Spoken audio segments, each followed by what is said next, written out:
Mall of America is big enough to fit 7 Yankee stadiums inside it, which means there are plenty of places where the security cameras can't see you, and plenty of corners where sound doesn't travel the way it should.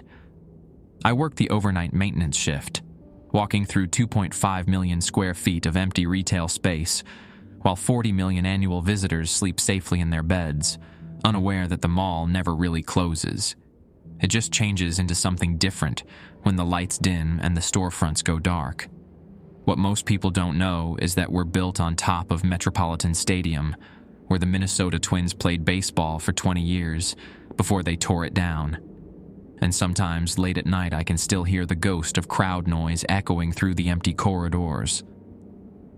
Last week, I found a child's shoe in the middle of the rotunda at 3 a.m., small and pink with cartoon characters on the Velcro straps, sitting perfectly centered on the floor like someone had placed it there on purpose. The shoe was warm to the touch, even though the mall's climate control keeps everything at a steady 68 degrees. And when I picked it up, I could swear I heard a little girl laughing somewhere in the distance.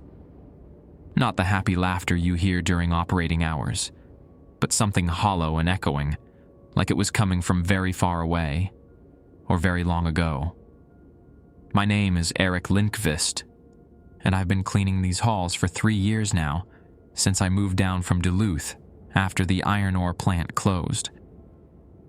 Bloomington seemed like a fresh start, close enough to Minneapolis for decent work, far enough from the range to forget about the layoffs that gutted my hometown.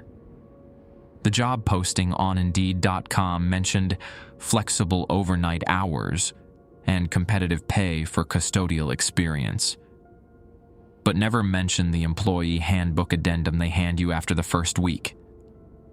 That addendum sits in my toolbox right now, laminated and creased from handling, containing 7 rules that management insists are safety protocols for after-hours operations. They don't call them rules. They call them protocols, like we're running some kind of laboratory instead of mopping floors and emptying trash bins. The head of facilities, a weathered woman named Ingrid Haugen, who's worked here since before the grand opening in 1992, handed me that sheet with the kind of look you give someone before delivering bad news. Some buildings hold on to their past, she said, her accent still thick with Norwegian roots from her grandparents in Minnehaha County. This place holds on to more than most. The pay is too good to walk away from. $23 an hour plus overtime, enough to cover my studio apartment near Fort Snelling and still send money back to my mom in Two Harbors. But every night, when I badge in through the employee entrance near Nordstrom and grab my cart from the maintenance closet, I feel like I'm entering something that pretends to be a shopping center during the day, but becomes something else entirely when the last customer leaves and the metal security gates roll down with their echoing finality. The protocols were printed on cheap copy paper, the kind that leaves your fingers dusty when you handle it too much. Ingrid handed them to me on my 8th night, right after I'd finished sanitizing the food court and was heading toward the Camp Snoopy area with my vacuum. "Eric?"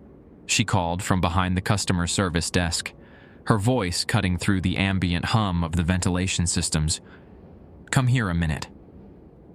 I wheeled my cart over, noting how different the mall looked at midnight compared to the chaos of Black Friday shoppers I'd seen in news footage.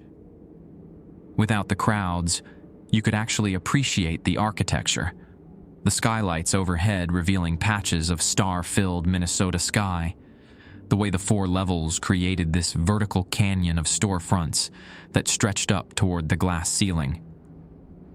"You've been doing good work," Ingrid said, pulling the laminated sheet from a manila folder.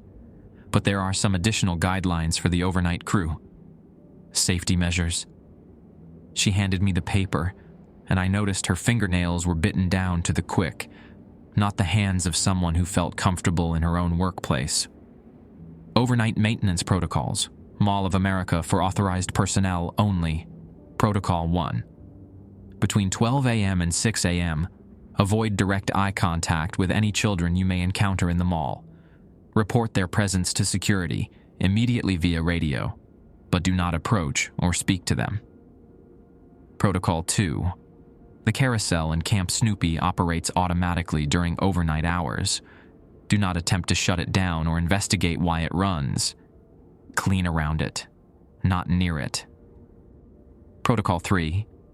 If you hear carnival music coming from Nickelodeon Universe after 2 a.m., exit the area immediately and complete your tasks in a different section of the mall. Return after 4 a.m. Protocol 4. Maintenance elevators may stop on floors that do not exist. If an elevator opens to reveal anything other than a recognizable mall level, press the emergency button and wait for security escort. Protocol 5. The former Metropolitan Stadium home plate marker in the rotunda must remain uncovered at all times. Do not mop or place any object on the brass plaque embedded in the floor. Protocol 6. Store mannequins that have moved from their display positions should be reported but not touched. Document their new locations with your phone camera and include timestamps. Protocol 7. Between 3 a.m. and 4 a.m., announce your presence loudly when entering any new section of the mall. This includes saying your full name and employee ID number. I read through the list twice, waiting for Ingrid to crack a smile or explain the joke. Instead, she pulled out a worn radio from the desk drawer. "Channel 7 is for security," she said, clipping it to my uniform shirt. "Channel 3 is for me. Don't use Channel 5. That's reserved for situations we hope you never encounter." "Ingrid, what kind of situations are we talking about here?" She glanced toward the main entrance, where the metal security gates created a barrier between us and the outside world. Through the glass doors, I could see the mostly empty parking lot stretching toward Interstate 494, dotted with a few overnight security vehicles and employee cars. "This place was built over a lot of history," she said finally. "The stadium, sure, but before that it was wetlands. Marsh ground. Sometimes things that got buried don't stay buried, especially in a place where this many people come and go every day." I folded the protocols and slipped them into my back pocket. "And these rules keep me safe from what, exactly?" "From making the kind of mistakes that get you transferred to day shift," she said. But her voice carried weight that suggested day shift wasn't the worst possible outcome. The radio crackled to life, and a voice I didn't recognize came through Channel 7. "Security to maintenance. We have eyes on a code yellow near the Apple Store. Single juvenile, approximately 6 years old, purple dress. Maintenance should avoid the second level east wing until further notice." Ingrid met my eyes and pointed to Protocol 1 on the paper in my hand. "Questions?" I shook my head, grabbed my cart, and started walking toward the west wing, wondering what I'd gotten myself into and whether $23 an hour was really worth it. The first hour passed without incident. I worked my way through the lower level, emptying trash bins and spot cleaning the terrazzo floors that had been installed to match the original stadium's color scheme, a detail most visitors never noticed. The mall felt different at night, like a theater after the audience has gone home. The storefronts stood dark behind their security gates, and my footsteps echoed off the high ceilings in ways that seemed to multiply and scatter. Around 1:15 a.m., I was mopping near the Victoria's Secret when I heard it. The faint sound of carousel music drifting down from the third level, where Camp Snoopy occupied the mall's center court. Not the tinny electronic version they played during operating hours, but something older, like a real steam-powered calliope from a county fair. Protocol 2 flashed through my mind. The carousel operates automatically during overnight hours. Do not attempt to shut it down or investigate why it runs. I continued mopping, trying to focus on the familiar rhythm of the work, but the music seemed to grow louder. It had that warped underwater quality that old recordings get when the playback speed isn't quite right. Between the notes, I could hear the mechanical whir of the carousel platform rotating, the gentle creak of the support poles rising and falling. My radio crackled. "Maintenance, this is Security Station Alpha. You copy?" I clipped the mop to my cart and grabbed the radio. "This is Eric. Go ahead. We show you're near the Central Court area. You hearing anything unusual tonight?" Through the radio static, I could still hear the carousel music. "Yeah, sounds like the carousel is running up in Camp Snoopy." "Copy that. That's normal after midnight. Stay on your current level and continue your route. Do not go upstairs to investigate." The emphasis on "do not" suggested this wasn't the first time a maintenance worker had been curious about the overnight carousel operation. "Roger," I said. But as I continued mopping, questions nagged at me. Why would a carousel run all night with no riders?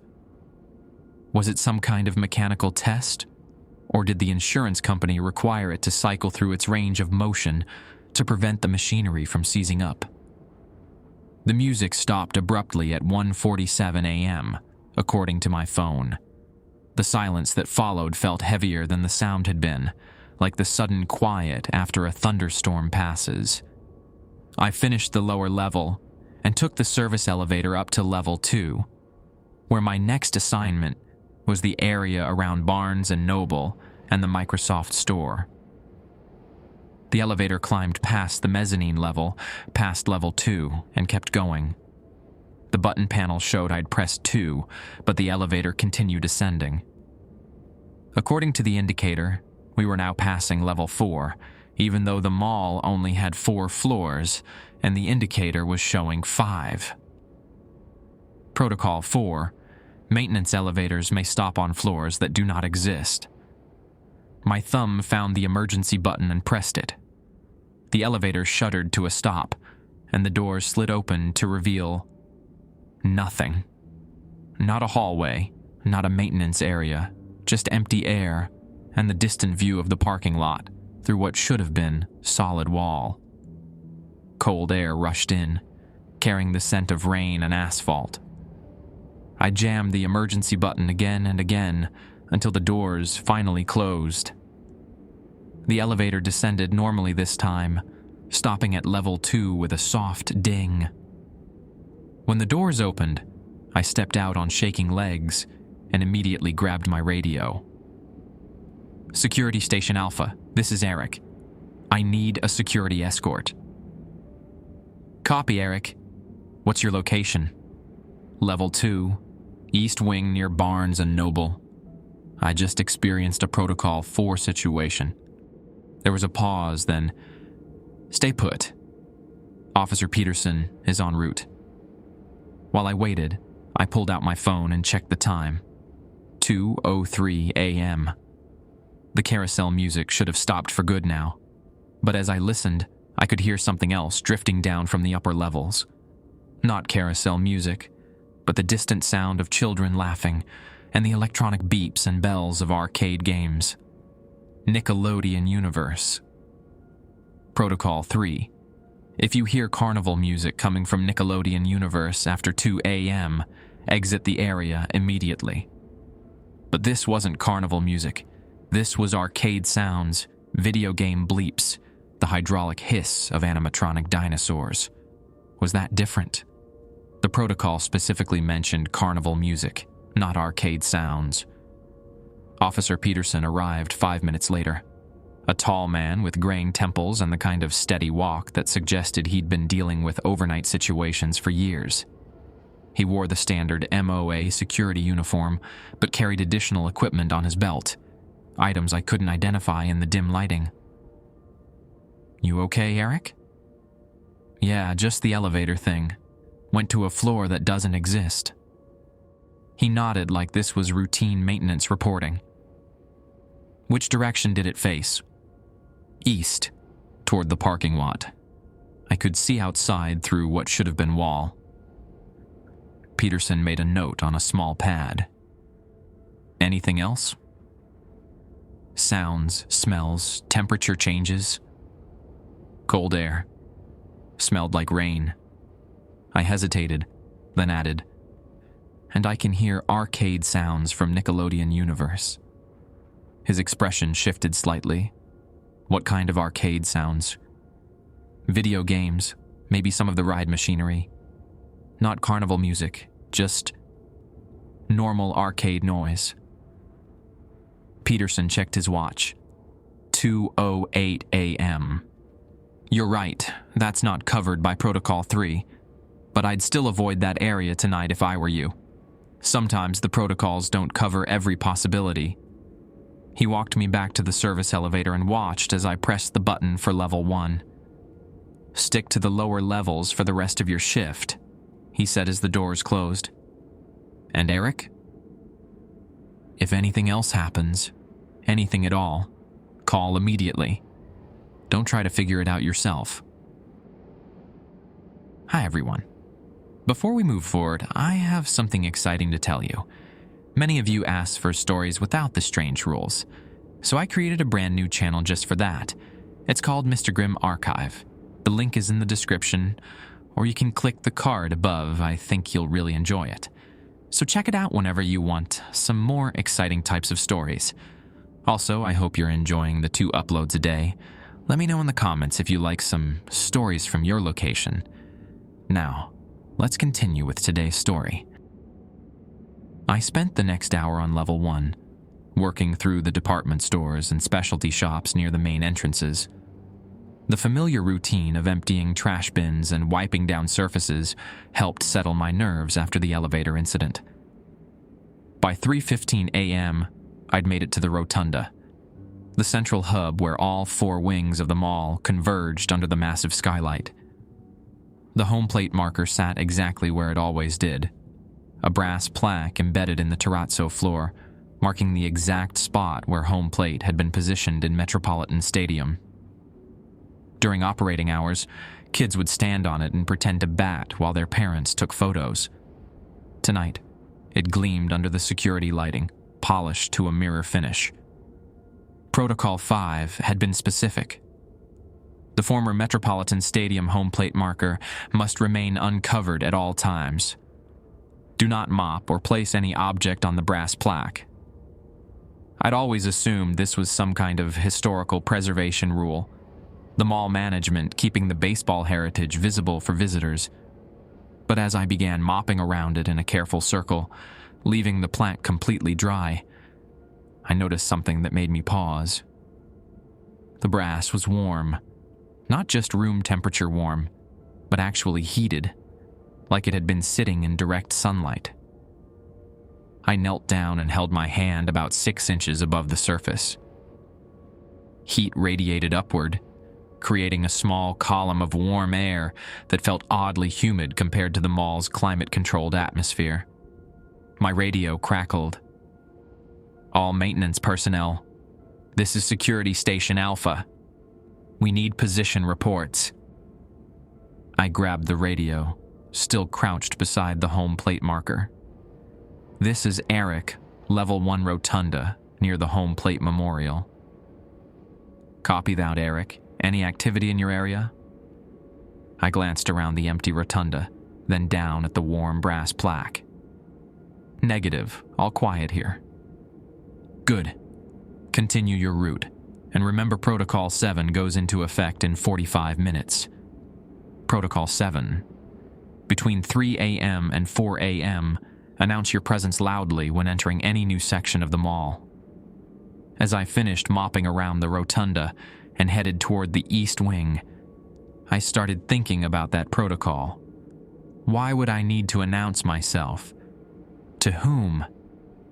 The mall was supposed to be empty except for security and maintenance staff, all of whom had radios for communication.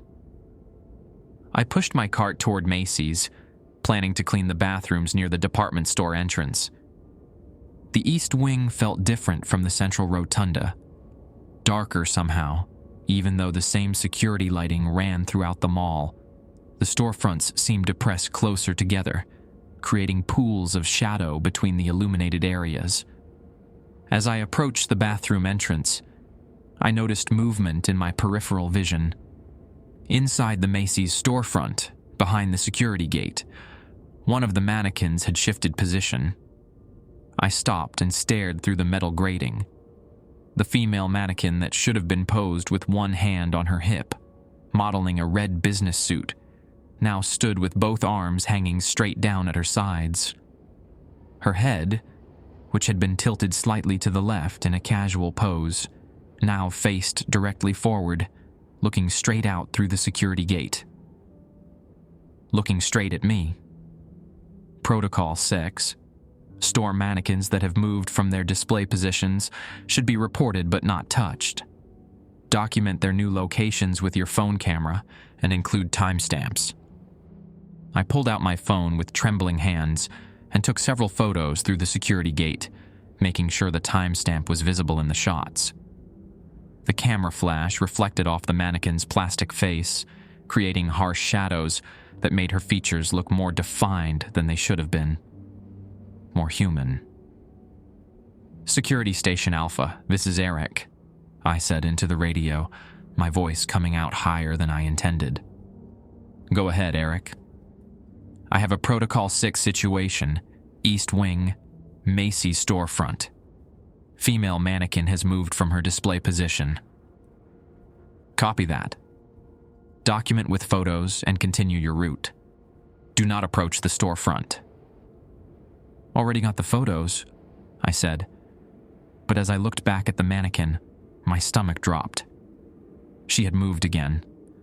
Now her right arm was raised, pointing directly at the bathroom entrance I'd been heading toward. I took another photo, hands shaking badly enough that I had to take 3 shots to get one that wasn't blurred. "Security. The mannequin just moved again. It's pointing toward the men's bathroom." There was a longer pause this time. "Eric, exit the East Wing immediately and proceed to a different section of the mall. We'll handle the bathroom cleaning in that area." I didn't need to be told twice. I turned my cart around and headed back toward the rotunda, but as I walked away, I could feel the mannequin's plastic gaze following me. I forced myself not to look back. By the time I reached the West Wing, it was 2:58 a.m. 2 minutes until Protocol 7 went into effect. I parked my cart near the entrance to the West Wing corridor and checked my watch. 2:59, 3:00. Eric Lindqvist, employee ID 4847, entering West Wing Level 1, I called out in a loud, clear voice. My words echoed off the high ceiling and bounced between the storefronts. The echo came back wrong. Instead of my voice fading naturally, it seemed to hang in the air, then repeat itself in a slightly different tone. Not quite an echo. More like someone else had spoken the same words a fraction of a second after me, matching my inflection but with a subtle difference in pitch. I stood still, listening, but the only sound was the usual hum of the ventilation system and the distant rumble of traffic on Interstate 494. "Hello?" I called out, feeling foolish but following what seemed to be the spirit of the protocol. This time, the echo came back as a whispered, "Hello." That definitely wasn't my voice. It sounded younger, like a child trying to mimic an adult's speech pattern. My radio crackled. "Eric, we're showing elevated electromagnetic activity in your area. Continue your route but maintain vocal announcements every 5 minutes, until 4 a.m. I grabbed my cart and started moving through the West Wing, stopping to empty trash bins and spot clean as needed. Every 5 minutes, I announced my presence. Eric Lindqvist, employee 4847, continuing maintenance in West Wing. And every time, that whispered echo came back, getting clearer and more distinct. By 3:45 a.m., the echo had evolved into something that sounded almost conversational, like someone was trying to have a discussion with me through repetition. When I announced, "Eric Lindqvist, employee 4847, 15 minutes remaining in West Wing," the whispered response came back as, "Eric, Eric, Why are you here, Eric? I stopped cleaning and grabbed my radio. Security, this is Eric. The echo situation in West Wing has escalated. It's starting to interact. Copy that, Eric. Maintain your position, but cease all announcements until 4 a.m. We're sending Officer Peterson to escort you out of that section. I stood beside my cart, surrounded by the quiet storefronts of the West Wing, waiting for Peterson and trying not to think about why the mall needed protocols like these in the first place. Whatever had happened here over the years, whatever accumulated in a place where millions of people had walked and talked and lived their daily lives, it seemed to be getting stronger. Officer Peterson found me standing beside my cart near Spencer's, staring at the security gate and trying not to listen to the whispers that had started coming from inside the closed stores. Not echoes of my announcements anymore, but actual conversations in languages I couldn't identify, drifting through the metal grating like radio static between stations. "You look like you've seen a ghost," Peterson said, though his tone suggested he'd made that joke before under similar circumstances. "Something like that?" I gestured toward the Spencer's storefront. "You hear that?" He stopped and tilted his head, listening. From inside the store came the faint sound of multiple voices overlapping, rising and falling in what might have been conversation or argument. The words were unclear, but the emotional tone carried through, urgent, frustrated, pleading. "How long has this been going on?" Peterson asked. "Started about 10 minutes ago. First just in Spencer's, but now it's coming from Hot Topic and GameStop too." Peterson pulled a small device from his belt that looked like a radio, but had a digital display showing fluctuating numbers. He pointed it toward the storefronts, and the numbers spiked into red territory. "EMF readings are off the charts," he said. "We need to get you out of this wing." As we walked back toward the rotunda, Peterson explained what the overnight security team had learned over the years. The mall sits on what used to be a wetland before they built the stadium. Lots of organic matter got buried when they filled it in. Plants, animals, probably some things that shouldn't be disturbed. Add in 20 years of baseball crowds, then 30 years of shoppers, and you get a place that holds onto energy. What kind of energy? Emotions, mostly. Strong feelings leave impressions. A kid losing their first tooth at the dental clinic. Teenagers having their first dates at the food court. Families arguing about money while Christmas shopping. It all builds up. We passed through the rotunda, where I noticed the home plate marker was glowing faintly now, like heated metal fresh from a forge. Peterson saw me looking and shook his head. "That's been happening more often lately. Started about 6 months ago, right around the time we hired the new overnight crew." "You think it's connected to us?" "Not to you specifically, but fresh people seem to activate things, like the place is curious about newcomers." We entered the north wing, and Peterson checked his watch.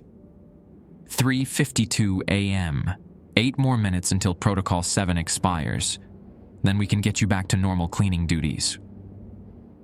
That's when we heard the child laughing. It started as a giggle, echoing down from somewhere on the upper levels. Not the hollow, distant laughter I'd heard on my first night when I found the warm shoe, but bright and immediate, like a little girl playing hide-and-seek just around the corner. Peterson's hand went to his radio immediately. "Security Station Alpha. This is Peterson. We have audible juvenile contact in the North Wing. Requesting immediate backup." "Copy that, Peterson. All units converge on North Wing Level 1. "Eric," Peterson said, his voice carrying new urgency. "Protocol 1 is now in effect. Do not look directly at any children you may see. If you spot movement in your peripheral vision, point me toward it, but keep your eyes down." We continued walking through the North Wing, past Barnes and Noble and the Microsoft store, but the laughter seemed to follow us. Sometimes it came from ahead, sometimes from behind, occasionally from above, as if someone was running along the upper level parallel to our path. The impressions? The energy patterns that manifest as human figures. She looked up from her tablet. Eric, what you saw wasn't a real child. It was something wearing the shape of a child, like a recording playing back on equipment that's not quite calibrated right. Why do the protocols exist if this place is so dangerous? Because someone has to maintain it, Ingrid said. And the protocols work, mostly. Follow them exactly, and you'll be safe. Break them. She gestured toward me. And we have situations like tonight. She finished her notes and looked at me directly. The question now is whether you want to continue working here. No shame in walking away. We've had plenty of people decide the overnight shift isn't for them. I thought about my studio apartment, my mom back in Two Harbors, the iron ore plant that would never reopen. $23 an hour was still $23 an hour, even if it came with supernatural hazards. I'll stay, I said, but I want to understand what I'm dealing with. Ingrid smiled, but it didn't reach her eyes. Understanding comes with time. For now, just focus on following the protocols. They were written in blood, Eric, literally. Don't forget that. Harold spent 6 weeks in the hospital, mostly for observation and physical therapy to help his body readjust to normal activity levels after decades of limited movement. The media called it a miracle, though they never got the full story. How do you explain to reporters that ghost children led rescuers to a man who'd been forgotten by bureaucracy and lost building records? The mall management offered Harold a settlement that would have kept him comfortable for the rest of his life, but he turned it down. Instead, he asked for a job. They made him a daytime maintenance supervisor. And now he walks the same corridors he'd heard echoing above him for 30 years, this time in sunlight with the sounds of families and shoppers around him. I still work the overnight shift. $23 an hour is still $23 an hour, and after everything that happened, I've developed an attachment to the place that goes beyond simple employment. Astrid stayed too, though she transferred to evening maintenance so she could overlap with Harold's day shift training. The protocols still exist, but they had been revised. Dr. Chen worked with Harold to understand what had really been happening during all those years of manifestations. The children weren't threats. They were helpers, emotional impressions of kids who had loved coming to twins games and couldn't rest while someone was trapped in the ruins of their special place. The mannequins moving, the toys arranging themselves, even the carousel running at odd hours. It had all been attempts to get someone's attention, to communicate that help was needed. Protocol 1 now reads, if you encounter children during overnight hours, maintain respectful distance, but do not automatically avoid interaction. Listen carefully to what they might be trying to communicate. The rest have been similarly updated to acknowledge that the manifestations might have purpose beyond simple haunting. The home plate marker still warms up during overnight hours, but Harold says that's normal. It always did that, even during his stadium days. It's the emotional center of the place, he explained. All those years of people caring deeply about what happened on that spot. That kind of energy doesn't just disappear when you build something new on top of it. The mall feels different now. Quieter, more settled. Like a house where a long-running argument has finally been resolved. I still hear carousel music and arcade sounds during the overnight hours, but they feel celebratory rather than desperate. The children still appear occasionally, but now they wave when they see me, and sometimes I wave back. Ingrid retired shortly after Harold's rescue, saying she'd accomplished what she'd stayed to do.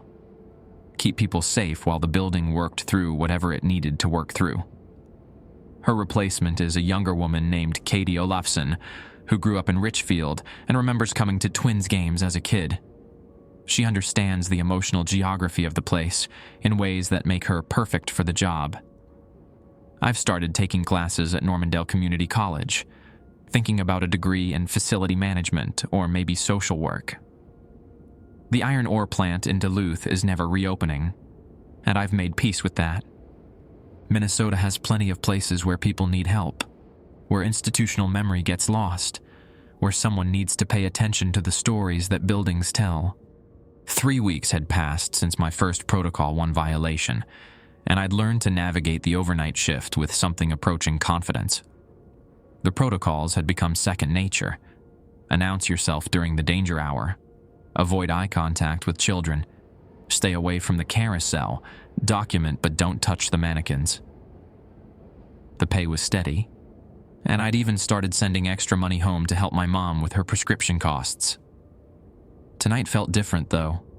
Ingrid had mentioned during the shift briefing that they were breaking in a new overnight maintenance worker, a woman named Astrid Blomberg, who'd moved down from International Falls after her husband's logging company went under. She'd be working the East Wing while I handled the West, and we'd meet in the middle around 2 a.m. to coordinate the rotunda cleaning. I was working through level 2 of the West Wing when my radio crackled to life at 1:47 a.m. "Eric, this is Astrid. You copy?" "Yeah, I'm here." "How's your first night going?" "Pretty quiet so far, but I wanted to ask you about something. There's a kid's toy in the middle of the escalator on level 3. Little red fire truck. Should I move it or report it?" I stopped mopping and grabbed the protocol sheet from my back pocket, scanning through the 7 rules. Nothing specifically about toys, but the general principle seemed clear. "Don't touch it," I said. "Document it with photos and report to security. Anything out of place during overnight hours gets reported first." "Copy that. Thanks." I continued cleaning, but something nagged at me about Astrid's call. The protocols were specific about children's shoes. I'd found that warm pink shoe on my first night, but toys hadn't been mentioned in my training.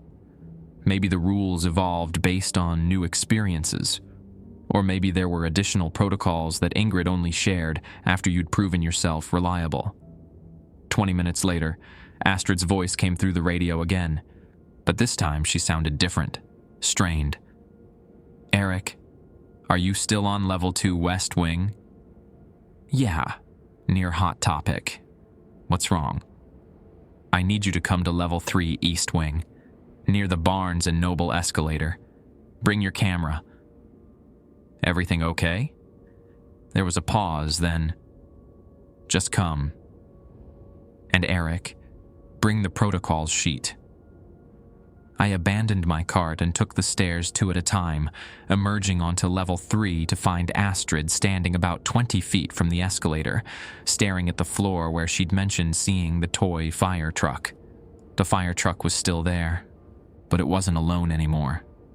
Arranged in a perfect circle around the red truck were dozens of other toys. Action figures, dolls, building blocks, stuffed animals.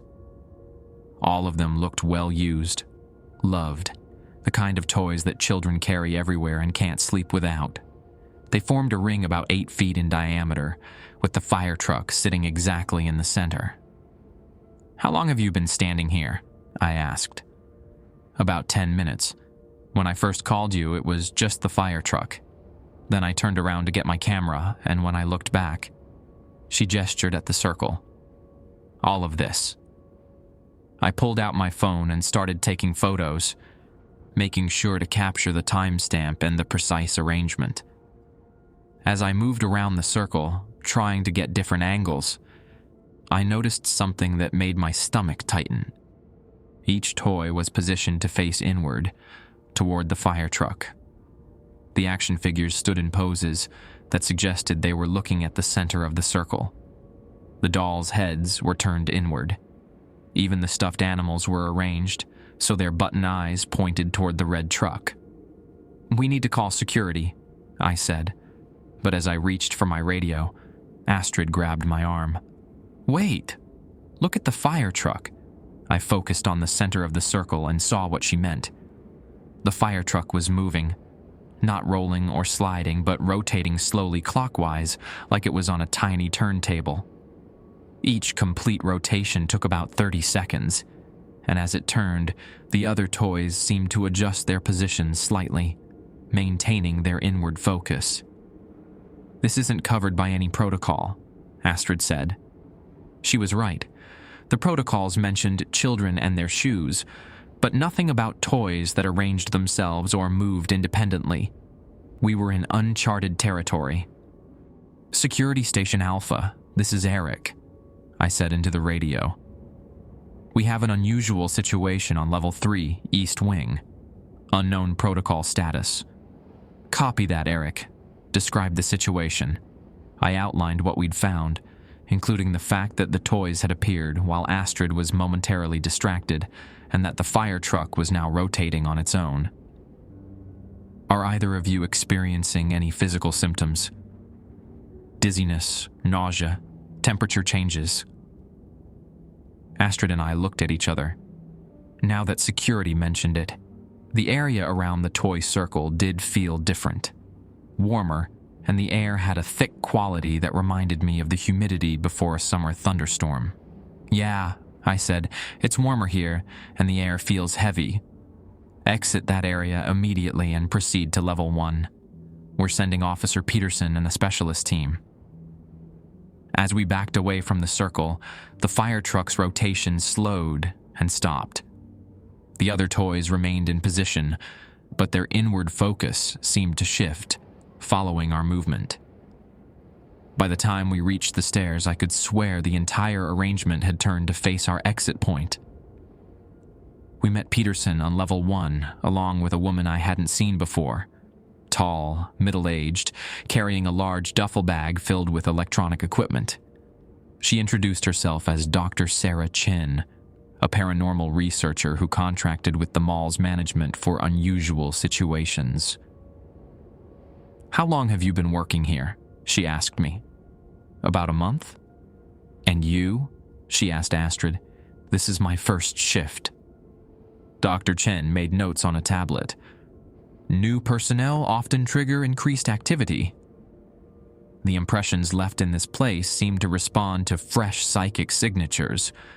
People who haven't been inoculated by prolonged exposure. She pulled a device from her bag that looked like a modified tablet with additional sensors attached. "I'm going to take some readings from Level 3. You two wait here with Officer Peterson." While she was gone, Peterson explained what he knew about the toy phenomenon. Started about 2 years ago. First time, it was just a few items arranged in the rotunda. Management thought it was a prank. Maybe day shift employees setting up a joke for the overnight crew. But security cameras never caught anyone placing the toys. So this has happened before? Twice. Both times during the first week of a new maintenance worker's employment. Both times the arrangements were more elaborate than the previous occurrence. Dr. Chen returned 15 minutes later with readings that made her frown at her tablet screen. "Electromagnetic anomalies are consistent with previous events, but the thermal signatures are much stronger," she said. "Whatever creates these manifestations is getting more powerful." "What does that mean for us?" Astrid asked. "It means we need to add an 8th protocol," Dr. Chen said, looking at Ingrid, who had arrived while she was taking readings upstairs. Ingrid pulled out a laminated sheet and a permanent marker. In careful handwriting, she added to the list, "Protocol 8. If toys or personal items appear in organized arrangements during overnight hours, do not disturb the arrangement. Document with photos and contact security immediately. Evacuate the area until morning shift arrives." "This is a temporary measure," Ingrid explained. "We'll need to monitor the situation and potentially revise based on future incidents." As she handed us the updated protocol sheets, I noticed her hands were shaking slightly. In all my interactions with Ingrid, She'd always seemed unflappable. Someone who'd seen everything the overnight shift could throw at her. Whatever was happening with the toys had rattled her in a way that the mannequins and child sightings hadn't. "Is it getting worse?" I asked. "The manifestations are becoming more complex," Dr. Chen answered before Ingrid could respond. "More organized, more purposeful. It's as if the energy patterns are learning, adapting to our presence and our protocols." "Learning what?" "How to get our attention. How to make us interact with them." She packed her equipment back into the duffel bag. "The protocols exist to minimize that interaction, to keep you safe by maintaining distance. But if the manifestations keep evolving..." She didn't finish the sentence, but the implication was clear. The protocols might not be enough forever.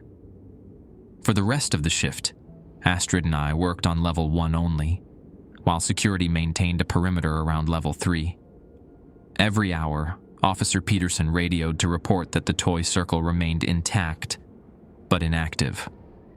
At 5:47 a.m., 13 minutes before sunrise, he reported that all the toys had vanished as suddenly as they'd appeared. When we clocked out at 6 a.m., I walked Astrid to her car in the employee parking lot. The morning sun was climbing over the eastern horizon, casting long shadows across the asphalt and making everything look normal and mundane again. "You coming back tomorrow night?" I asked. She looked back at the mall entrance, where early morning shoppers were already starting to arrive for the senior walking program. $23 an hour is hard to find around here, she said. And honestly, I'm curious what happens next. I knew exactly what she meant. Despite everything, the protocols, the manifestations, the growing sense that we were part of some larger pattern we didn't understand, I felt the same curiosity. The mall had gotten under my skin, become part of my routine, in a way that transcended simple employment. As I drove home to my studio apartment, I couldn't shake the feeling that the toy circle had been a message of some kind, a communication attempt from whatever energy inhabited the mall's overnight hours. The question was whether we were supposed to figure out what it meant, or whether understanding it would be the biggest protocol violation of all. 2 months into the job, I'd developed what Ingrid called overnight intuition, the ability to sense when a shift was going to be challenging before anything actually went wrong. Tonight had that feeling from the moment I badged in. The air seemed thicker, the shadows between storefronts appeared darker, and the usual background hum of the building carried an undertone that set my teeth on edge. Astrid met me at the central rotunda at 11:47 p.m., 13 minutes before our shift officially started. She'd learned to arrive early, just like I had, using those extra minutes to acclimate to the mall's overnight personality. "Something feels off tonight," she said, adjusting the radio on her belt. I nodded toward the home plate marker, which was already showing a faint glow, even though we hadn't reached midnight yet. "Started early tonight. That's usually not a good sign." We split up to begin our respective routes, but I'd only made it halfway through the lower level of the West Wing when my radio crackled with Astrid's voice, tense and urgent. "Eric, I need you in the East Wing. Level 2, near the Victoria's Secret." "What's the situation?" "Multiple Protocol 6 violations. Bring your camera."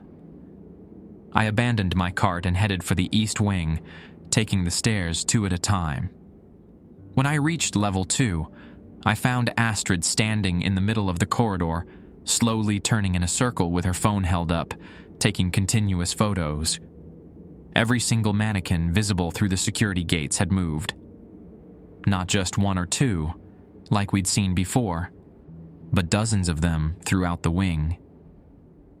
They stood in new positions, many of them pressed against the inside of the security gates, as if they'd been trying to get out. Their poses were no longer the casual, commercial arrangements designed to showcase clothing. Instead, they stood rigid and alert, like people who'd heard a suspicious noise and were listening for it to repeat. "When did you notice this?" I asked, pulling out my own phone to document the scene. "About 10 minutes ago. I was cleaning near Spencer's when I saw movement in my peripheral vision. Thought it was just one mannequin, but when I looked around..." She gestured at the transformed storefronts. I moved from gate to gate, photographing each display. At Hot Topic, 3 mannequins stood in a line facing outward, their heads turned to track my movement. In American Eagle, a male mannequin had somehow gotten his plastic hand wrapped around the security gate's bars, fingers curled like he was gripping prison cell doors. "Security Station Alpha, this is Eric. We have multiple Protocol 6 violations on Level 2 East Wing. Dozens of mannequins have moved position." "Copy that, Eric. Document everything and evacuate the area. We're sending Peterson and the specialist team." As we headed back toward the central rotunda, I noticed something that made me stop. In my peripheral vision, I could see mannequins in the storefronts we were passing continuing to move, adjusting their positions as we walked by. Not dramatic movements, just subtle shifts. A head turning, an arm repositioning, a change in stance. "Don't look directly at them," I told Astrid, "but I think they're still moving." "Moving how?" "Following us. Watching us." We reached the rotunda, where the home plate marker now glowed bright enough to read by. Astrid knelt down beside it, holding her hand above the surface. "It's getting hotter," she said. "Last week it was just warm, but now it's like a stovetop burner." That's when we heard the carousel music. But it was only 12:23 a.m., and the carousel in Camp Snoopy wasn't supposed to start its overnight cycle until after 1 a.m. More concerning, this wasn't the familiar steam calliope sound we'd grown accustomed to. This was children's music box melodies, thin and tinny, playing nursery rhymes at slightly the wrong speed. "Protocol 2, Astrid said, checking her watch. "But it's too early." "And it's the wrong kind of music," I added. My radio crackled. "All overnight personnel, this is Security Station Alpha. We're detecting anomalous activity throughout the facility. Implement all protocols immediately, regardless of normal timing parameters." The music from Camp Snoopy grew louder, joined by other sounds. The electronic beeps and chirps of arcade games from Nickelodeon Universe, the hydraulic hiss of animatronic displays, the distant laughter of children that could have been recordings or could have been something else entirely. "Eric," Astrid said, pointing toward the escalators that led to the upper levels. "Look." On Level 3, barely visible in the security lighting, small figures moved between the storefronts. Not the tall, distorted child I'd encountered weeks ago, but multiple smaller shapes, running and playing in the corridors like the mall was their personal playground. Protocol 1 was clear. Avoid eye contact. Report immediately. Don't approach. But there were so many of them, and they moved with the casual confidence of children who belonged there, who had every right to be running through the empty mall in the middle of the night. "Security, Mrs. Eric. We have multiple juvenile contacts on Level 3. Estimate 6 to 8 individuals, appearing to be children between ages 4 and 10. "Copy that. Do not approach Level 3 under any circumstances. We're implementing full lockdown procedures." "Lockdown? Remain in the central rotunda until further notice. Peterson is en route with additional personnel." As we waited, the supernatural activity continued to escalate around us. The carousel music shifted between different melodies, sometimes playing 3 different songs simultaneously in overlapping discord. The arcade sounds from Nickelodeon Universe grew louder, creating a cacophony of electronic noise that echoed through the empty corridors. And above it all, the children's laughter continued, moving between levels and wings like a game of tag played in 3 dimensions.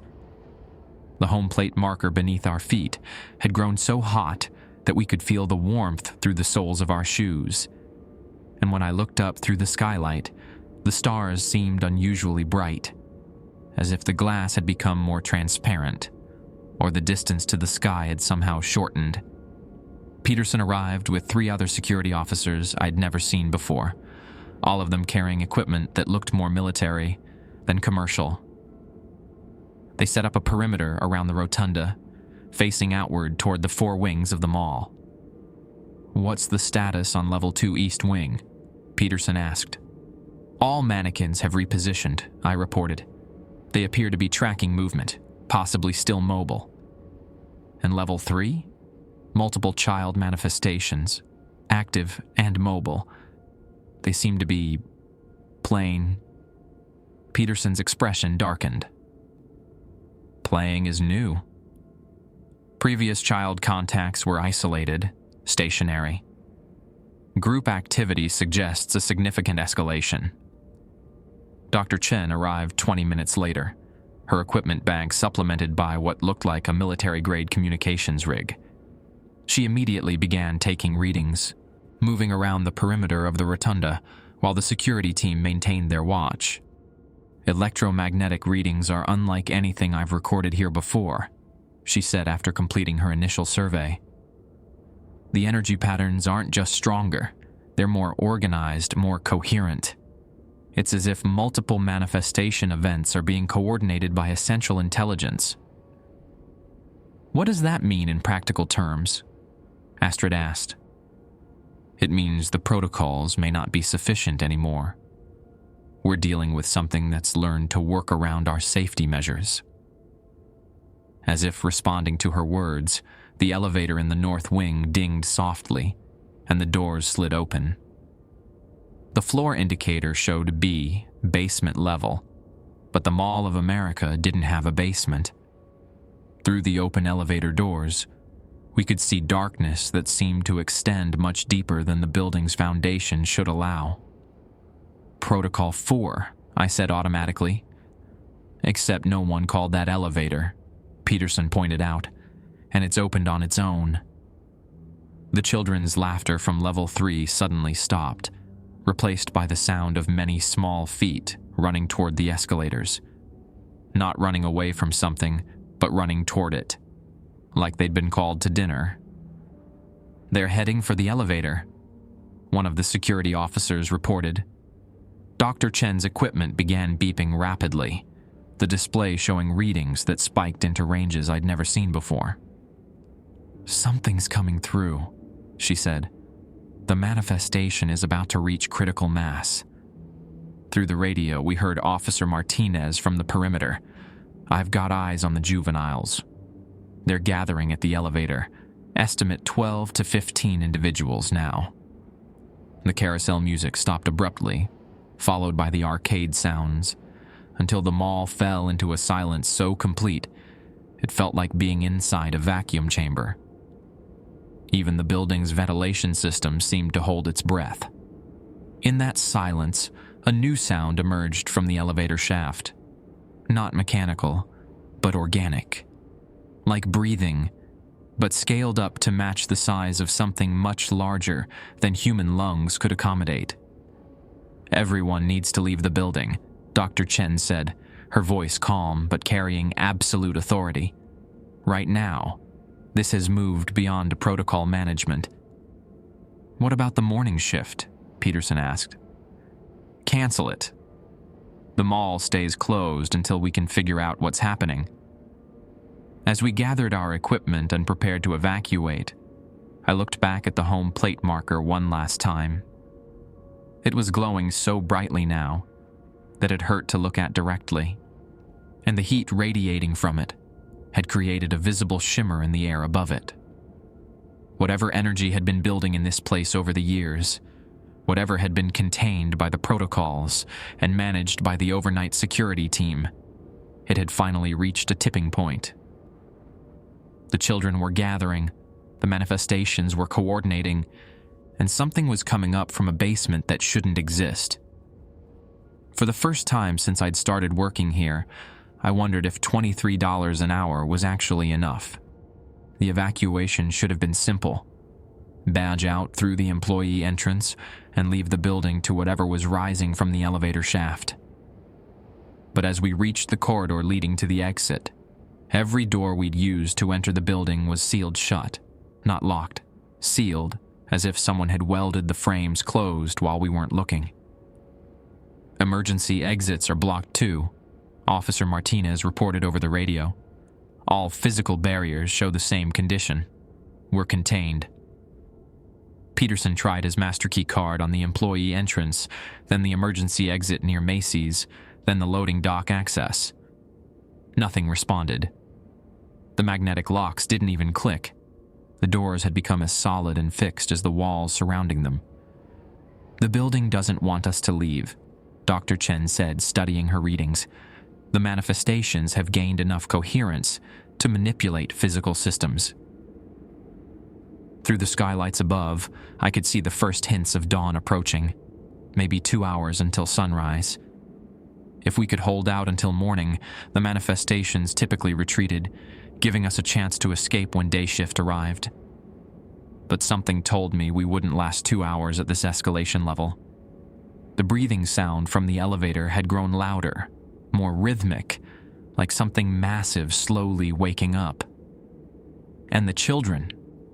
We could hear them chattering excitedly near the elevator doors, their voices overlapping in ways that created harmonic patterns too complex for random conversation. "We need to get closer," I said, surprising myself with the words. "Eric, no." Astrid grabbed my arm. "Protocol 1 specifically says..." "The protocols aren't working anymore." Dr. Chen said it herself. "We're beyond protocol management. Maybe it's time to try something different." Peterson stepped between me and the direction of the elevator. "My job is to keep you safe, and approaching active manifestations is the opposite of safe. Your job is to manage a situation that's spiraling out of control," I countered. "What if they don't want to hurt us? What if they're trying to communicate, and we've been avoiding them for years?" Dr. Chen looked up from her equipment. "Eric might be right. The manifestations have been getting more elaborate, more organized. Tonight's events show coordination and planning. That suggests intent beyond simple psychic residue." The home plate marker beneath our feet had grown so hot that the air above it shimmered like asphalt in summer. But instead of being painful, the warmth felt almost welcoming, like sitting near a fireplace on a cold Minnesota night. "The stadium," I said suddenly. "It's not just built on top of Metropolitan Stadium. It's connected to it somehow. All the emotional energy from 20 years of baseball games, the crowds, the excitement, the disappointment. What if that's what's trying to communicate?" "Communicate what?" Peterson asked. Before I could answer, the children's voices from the elevator area changed. Instead of excited chatter, they began singing. Not a nursery rhyme or playground song, but "Take me out to the ball game," in high, clear voices that carried through the empty mall like a choir. "Take me out to the ball game. Take me out with the crowd." The carousel music from Camp Snoopy joined in, providing harmony to the children's melody. Then the arcade sounds from Nickelodeon Universe began keeping time, creating a rhythm section that turned the familiar song into something hauntingly beautiful. "They're not trying to scare us," Astrid said, understanding dawning in her voice. "They're trying to remind us what this place used to be." I started walking toward the elevator against Peterson's protests. The protocols had been designed to keep us separated from the manifestations. But maybe separation was the problem. Maybe 20 years of avoiding contact had left the stadium's energy with no other way to express itself, except through increasingly dramatic attempts to get our attention. The children fell silent as I approached the north wing, but I could see them now. Not the distorted, threatening figures the protocols had trained me to fear. but actual children in clothes from different decades. Some wore 1970s twins jerseys. Others had the hairstyles and outfits of families from the 1980s. They stood around the open elevator in a circle, not menacing but curious, like kids waiting for something interesting to happen.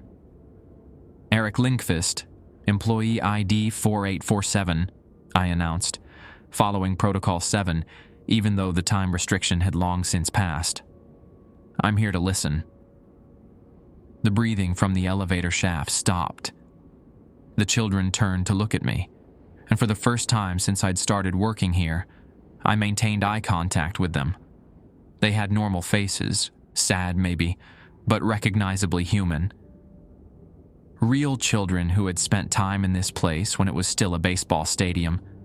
Children who had come to games with their families and left emotional impressions so strong that 30 years later, they still echoed through the building.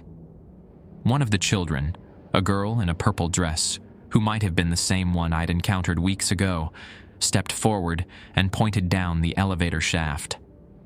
"He's been waiting," she said, in a voice that carried no distortion, no supernatural menace. Just the matter-of-fact tone of a child sharing important information. "He wants to go home." I looked down the elevator shaft and saw not a basement, but a tunnel that led deep underground, lined with concrete and steel that looked like the infrastructure of a large building. Stadium infrastructure. "The stadium's still there," I said, understanding flooding through me. "Under the mall. They never completely demolished it." Dr. Chen had followed me, her equipment readings confirming what I'd realized. The electromagnetic signatures suggest a large hollow space beneath the building.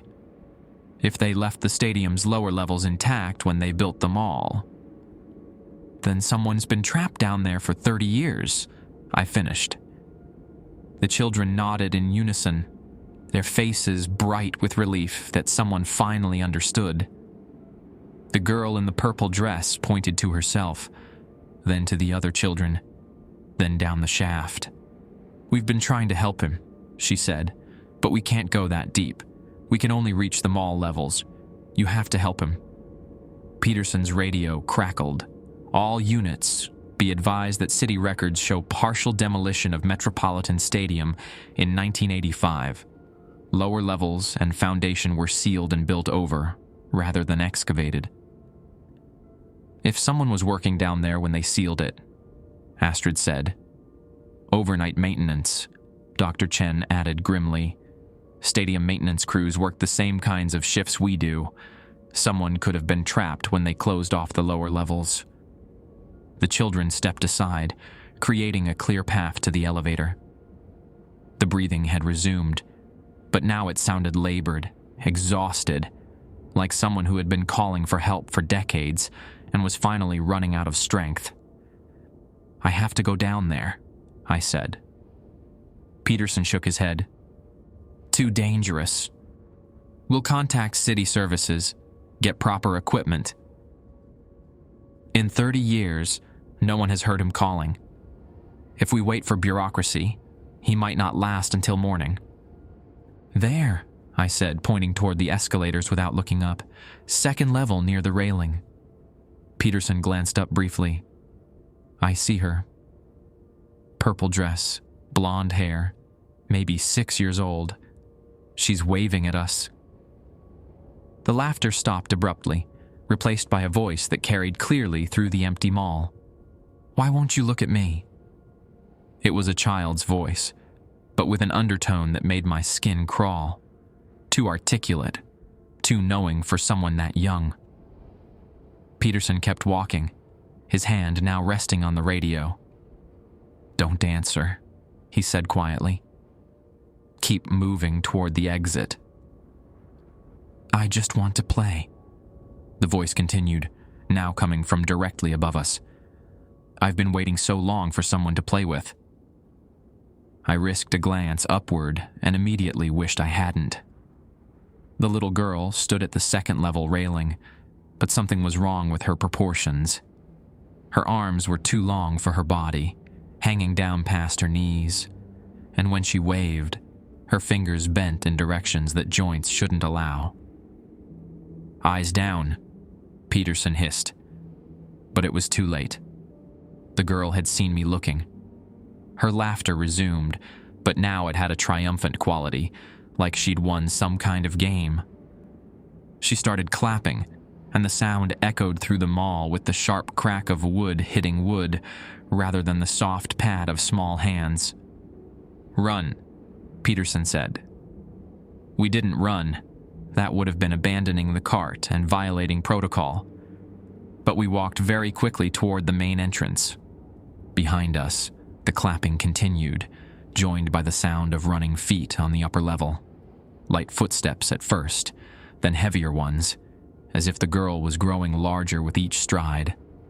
"Security Station Alpha, this is Peterson. Juvenile contact has escalated. We're evacuating the North Wing immediately." "Copy that. All units maintain perimeter. Do not enter North Wing until sunrise."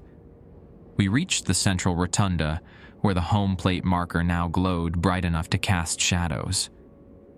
Peterson directed me toward the employee break room behind the customer service desk, a windowless space with vending machines and a few tables where the overnight crew could take their breaks. "Stay here until 6 a.m., he said. "Ingrid will want to debrief you before you clock out." "What about my cart? My equipment?" "We'll retrieve it after sunrise. Right now, the priority is keeping you safe." I slumped into one of the plastic chairs and checked my phone. 4:03 a.m. 3 hours until the end of my shift, and I had already violated Protocol 1 by making eye contact with whatever that thing had been pretending to be a child. Through the break room walls, I could hear the mall settling around me. The hum of climate control, the distant rumble of delivery trucks preparing for the morning shipments, the electronic chirp of security systems cycling through their diagnostics. Normal sounds that should have been comforting, but somehow felt like they were masking other noises, stranger sounds that the overnight shift wasn't supposed to acknowledge.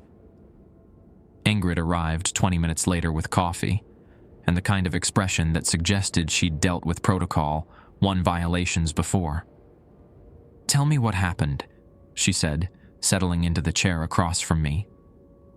I described the encounter with the girl, including the moment I'd looked up at her. Ingrid took notes on a tablet, occasionally asking for clarification about timing or specific details. "The arm-length distortion," she said finally. "That's new. Usually they maintain better physical consistency. I stepped into the elevator, and the children moved closer, not threatening but supportive, like they were finally seeing their mission completed. The elevator had no buttons for the lower level, but as soon as I was inside, the doors closed, and it began to descend. The trip down seemed to take much longer than the building's height should have allowed. When the doors finally opened, I stepped out into a corridor that belonged to a different era. 1970s institutional architecture, with cinder block walls and fluorescent fixtures that had long since burned out. Following the sound of breathing, I walked through tunnels lined with pipes and electrical conduits until I reached a maintenance room where an elderly man in a twins maintenance uniform sat beside an old radio, methodically turning the dial through static, looking for a signal that would never come. "Help finally arrived," he said, looking up at me with eyes that held both gratitude and resignation. "Took you long enough?" His name tag read Harold Svensson, and when I helped him to his feet, he felt solid and real, not like the energy impressions that manifested in the mall above. "How long have you been down here, Harold?" "Since October 1985, he said. "Last day of demolition. I was checking the electrical systems one final time when they sealed the access tunnels. Been waiting ever since." As we rode the elevator back up to the mall level, Harold explained how he'd survived on emergency water reserves and MRES left in the stadium's emergency supplies, how he'd tried calling for help on the radio every night for 30 years, and how the children had started appearing after the mall opened, promising they'd find someone to help him. When the elevator doors opened on the main level, the first rays of sunrise were streaming through the skylights. The children were gone, the manifestations had faded, and the home plate marker had returned to its normal temperature. Harold stepped onto the mall floor, looked around at the storefronts and skylights, and smiled. "So this is what they built," he said. "It's beautiful." The twins would have liked this. Sometimes during my rounds, usually around 3 a.m. when the mall is deepest in its overnight transformation, I stop by the home plate marker and think about all the games that were played on that spot, all the families who made memories there, all the emotions that soaked into the ground, over 20 years of baseball seasons. Harold was right. The twins would have liked what they built here. And now that he's free to walk these corridors in daylight, surrounded by the laughter and conversation of new generations making their own memories, I think the place is finally complete. The protocols remain, updated, but necessary. Because even though we solved Harold's situation, the Mall of America is still big enough to fit 7 Yankee stadiums inside it, which means there are still plenty of places where the cameras can't see you, and plenty of corners where sound doesn't travel the way it should. And sometimes, late at night, I swear I can still hear the ghost of crowd noise echoing through the empty corridors. Not desperate anymore, but grateful.